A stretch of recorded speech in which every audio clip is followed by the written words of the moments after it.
പാലക്കാട് നഗരസഭയിൽ സ്ഥാനാർത്ഥികളെ പ്രഖ്യാപിക്കാൻ വൈകുന്നു. ഔദ്യോഗിക പക്ഷത്തിനെതിരെ വിമത വിഭാഗം ശക്തമായി രംഗത്തെത്തിയതോടെയാണ് സ്ഥാനാർത്ഥി നിർണയം വൈകുന്നത്. തിരുവനന്തപുരത്തുൾപ്പെടെ സ്ഥാനാർത്ഥികളെ പ്രഖ്യാപിച്ചിട്ടും പാലക്കാട് പ്രഖ്യാപനം വൈകുന്നത് പാർട്ടിയിൽ വലിയ ചർച്ചയായി. സംസ്ഥാന വൈസ് പ്രസിഡന്റ് സി കൃഷ്ണകുമാർ വിഭാഗവും മുതിർന്ന നേതാവ് എൻ ശിവരാജൻ വിഭാഗവുമാണ് പരസ്പരം പോരടിക്കുന്നത്.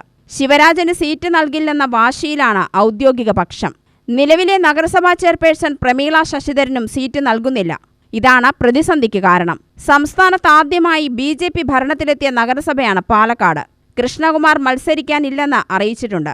എന്നാൽ ഭാര്യ മിനി കൃഷ്ണകുമാർ മത്സര രംഗത്തുണ്ട്.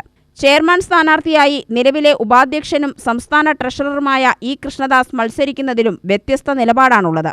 കഴിഞ്ഞ 2 തവണയും കൈവിട്ട ഭരണം തിരിച്ചുപിടിക്കാനാണ് ഔദ്യോഗിക പക്ഷത്തിന്റെ കഠിന ശ്രമം. RSSന്റെ നിലപാടാണ് നിർണായകം. 2 ദിവസത്തിനകം മുഴുവൻ സ്ഥാനാർത്ഥികളെയും പ്രഖ്യാപിക്കുമെന്ന് ജില്ലാ പ്രസിഡന്റ് പ്രശാന്ത് ശിവൻ പറഞ്ഞു. സ്ഥാനാർത്ഥി പ്രഖ്യാപനവുമായി ബന്ധപ്പെട്ട് നിരവധി പ്രോസസ്സുകളിലൂടെ കടന്നുപോയിക്കൊണ്ടാണ് പാർട്ടി സ്ഥാനാർത്ഥി പട്ടിക തയ്യാറാക്കുന്നത്. അന്തിമ സ്ഥാനാർത്ഥി പട്ടിക തയ്യാറായിട്ടുണ്ട്. ഏറ്റവും അടുത്ത ദിവസങ്ങളിൽ തന്നെ സ്ഥാനാർത്ഥി പ്രഖ്യാപനം ഉണ്ടാവും. വളരെ മികച്ച രീതിയിലുള്ളൊരു സ്ഥാനാർത്ഥി പാനലായിരിക്കും ഉണ്ടാവുക. തുടർച്ചയായ 3ാമത്തെ തവണയും ഭാരതീയ ജനതാ പാർട്ടി പാലക്കാട് നഗരസഭയിൽ ഭരണസമിതി അധികാരത്തിലെത്തുമെന്ന കാര്യത്തിൽ യാതൊരു സംശയമില്ല. അങ്ങനെ പാർട്ടിക്കകത്ത് ഞാൻ നേരത്തെ പറഞ്ഞു നിരവധി പ്രോസസ്സിലൂടെ ആണ് ഇത് പോയിക്കൊണ്ടിരിക്കുന്നത്. ആ പ്രോസസ്സിനകത്ത് പാർട്ടി പ്രവർത്തകരുടെ അഭിപ്രായങ്ങൾ ചോദിച്ചിട്ടുണ്ട്. ആ പാർട്ടി പ്രവർത്തകരുടെ അഭിപ്രായങ്ങൾ അവിടെ തുറന്നു പറഞ്ഞിട്ടുണ്ട്. ഞങ്ങളുടെ പാർട്ടിയിലെ ഈ സ്ഥാനാർത്ഥി നിർണയത്തിൻ്റെ പ്രോസസ്സ് എന്ന് പറയുന്നത് എല്ലാ വാർഡുകളിലും ഇത്തരത്തിൽ വാർഡിലെ മാനേജ്മെൻറ്റ് കമ്മിറ്റിയോട് ആളുകളുടെ അഭിപ്രായം ചോദിക്കും.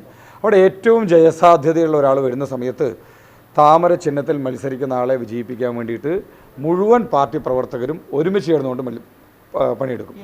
പരാതി എവിടുന്ന് കിട്ടി, ആരോട് കിട്ടി എന്നുള്ളതാണ് മനസ്സിലാവാത്തത്.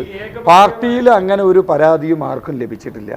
പാർട്ടി ഫോറത്തിൽ എവിടെയൊക്കെ ഇതിൻ്റെ ചർച്ച നടക്കണ്ടോ ആ ഫോറത്തിലെല്ലാം ഇതിൻ്റെ ചർച്ച നടന്നിട്ടുണ്ട്. ഇതെല്ലാം മറ്റതെല്ലാം മാധ്യമ സൃഷ്ടി മാത്രമാണെന്നേ പറയാനുള്ളൂ. അല്ല, എവിടെയാണ് തമ്മിലടി? നിങ്ങൾ ഇവിടെ ഈ കഴിഞ്ഞ ദിവസങ്ങളിൽ ഈ സ്ഥാനാർത്ഥി നിർണയവുമായി ബന്ധപ്പെട്ട് പാർട്ടിയുടെ മുഴുവൻ നേതാക്കന്മാരും അവരവർ ഏതൊക്കെ ഫോറത്തിൽ ചർച്ച ചെയ്യണമോ ആ ഫോറങ്ങളിലെല്ലാം ചർച്ച നടന്നിട്ടുണ്ട്. അതുകൊണ്ട് ഈ തമ്മിലടി എവിടെയാണ് നടക്കുന്നത് എന്നുള്ളത് ആരും വ്യക്തമാണ്. ഒരു തർക്കവുമില്ല, ആരെയും ഒഴിവാക്കുന്നുമില്ല. നിലവിൽ 24 സീറ്റുകളാണ് BJPക്ക് ഇവിടെയുള്ളത്. ഏറ്റവും വലിയ ഒറ്റക്കക്ഷിയാണ് BJP. UTV news, Palakkad.